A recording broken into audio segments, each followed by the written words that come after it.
سلطان سعيد يوسف حاج الدعاء oo kamida madaxda dhaqanka ee Soomaaliland oo warbaahinta kula hadlay degmada Cilaf Weyn ee gobolka Sanaag oo hawlo nabadayna u joogay waxa uu wax laga xumaado ku tilmaamay hadal ka soo yeeray wasiirka qorsheynta qaranka Soomaaliland Xasan Maxamed Cali Gaafadhi waxana uu Sultan Sacid Yusuf sheegay in hadalkaasi uu wasiirku ku duray Boqor Cismaan aw Maxamuud uu yahay hadal aan iman waqtigiisii waa sida uu hadalka sultaanku u dhigay waxana uu sultaanku nasiib darro ku tilmaamay hadalkaasi oo uu tilmaamay inuu xaal ka bixinayo sultaanku waxa uu daliilo kala duwan u soo jeediyay xukuumadda Soomaaliland oo hogaamiyo madaxweyne Muuse Biixi Cabdi maanta waxaan idinku yeeray shir jaraa'id inaan halkan ku qabto magaalada Cilaf Weyn shirka jaraa'id aan maanta qabanayo waxa kalifay Xasan Maxamed Cali wasiir Xasan Maxamed Cali Xasan Gaafadhi ku magac dheer oo maanta miidiyaha ka hadlay markaan dhageysanay ee aan dhageystay waxay nagu riday ashqaraar iyo afkalahayn iyo yaqyaqsi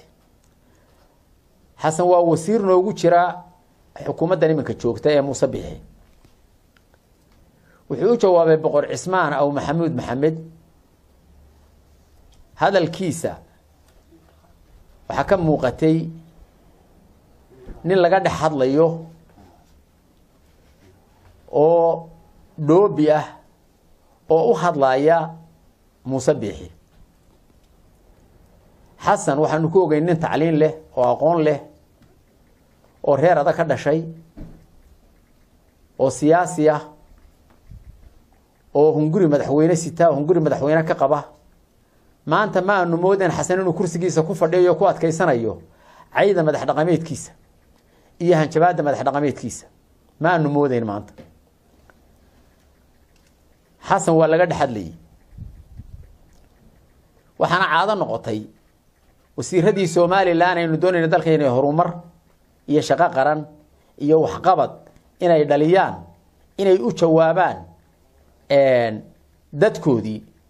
maalin dhaweydna waxaan arkay isagana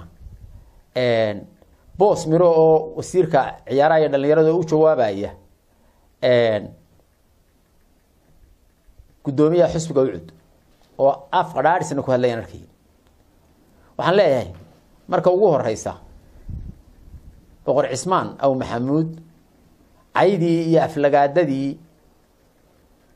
wasiirka ka soo gaadhay ee wasiirkeeni ka soo gaadhay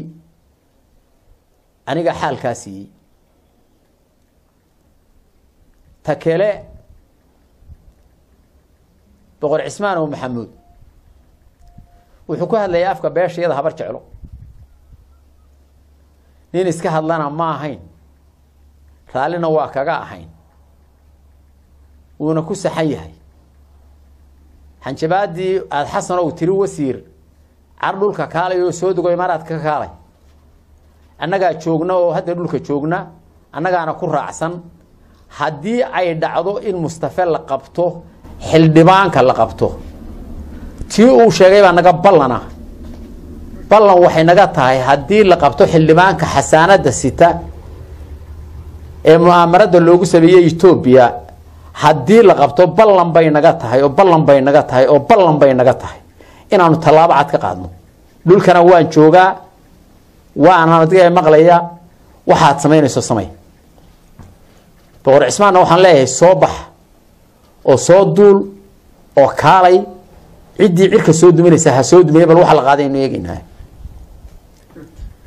takale xukuumadda Muuse Biixi waxay caadaysatay haddaanu habar jeclanahay dal baa nuu dhiibnay oo waa nuu footeynay oo kursigaanu saarnay waxaanu filaynay inuu naga abaalka dhaco ama noo abaalgudo Muuse Biixi colaadaanan meel la u soo marin ayuu nagu qaaday afxumo haday tahay jaga ka qaadis haday tahay xarig haday tahay baacsi haday tahay mashaariic diid haday tahay intaba way soo kaaya daray nin reer Burca ah baa berisamaadkii xaaskiisii oo shaqaalaha baa xaaskiisii 10 xaboo la xooxayo iyo waqtiga subaga intay ugu dartay oo sixina bay laba koob oo shaahna u raacisado markaas ay tiri markuu baxayay maxaan qadada kariya waxba ha karin buu yiri kowdii buu soo noqday isagaan dhigna kaga jirno soo shaqeeyo ka soo rid buu yiri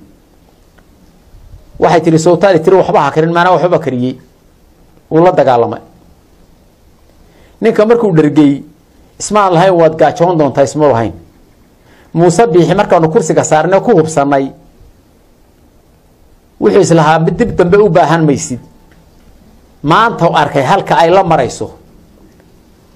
iyo xisbiyadu halka ay la marayaan iyo isbahaysiga iyo mucaaradada foodkay keeneen ninkii geela laga qaaday bakhaylka wuxuu yiri yaa maali jiray adaa maali jiray dhici baa la yiri Muuse wadaa maali jiray dhici waxba maanta ha ku ordin Somaliland la wada leeyahay baa la rabaa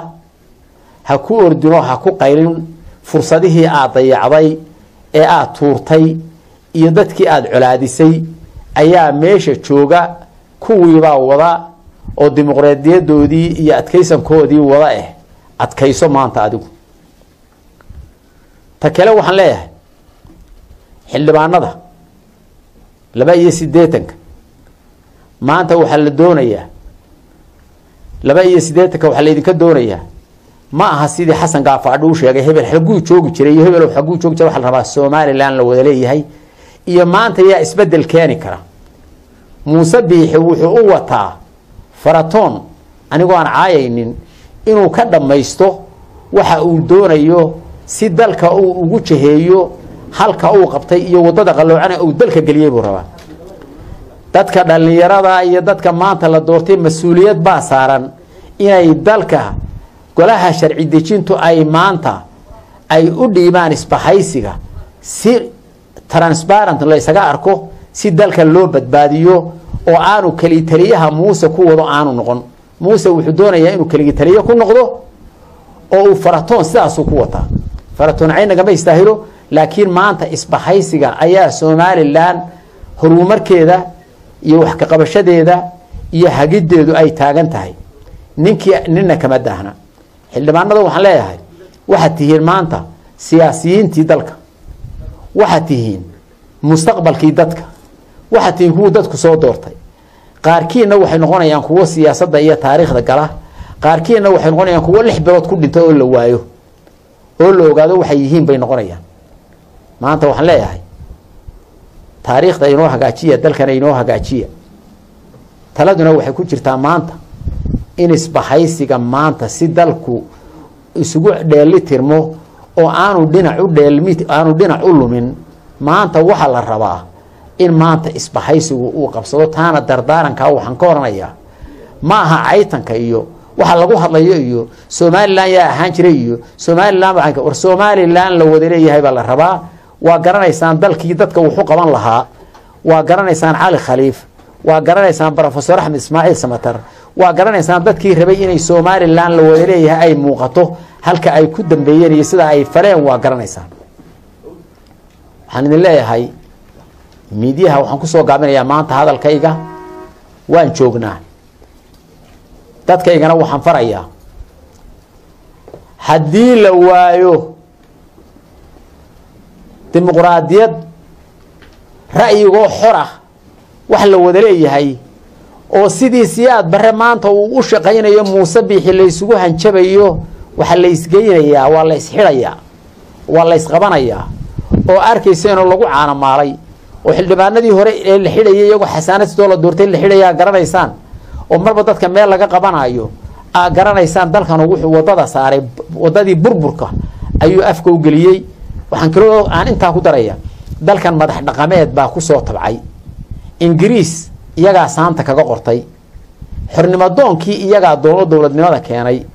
dib u xoreyntiisii madax dhaqameed baa iska lahaa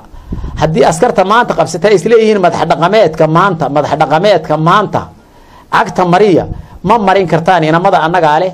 oo hubka annaga leh oo xoolaha annaga leh oo dalka annaga leh oo tacabkiisa annaga leh siyaad barra kulumay ha kulumina madax dhaqameedkana waxaan leeyahay dalku intuu caafimaad qabo ee wanaagsan yahay tala degdegaha laga gaaro oo talaha laga soo saaro beesha habar jeclona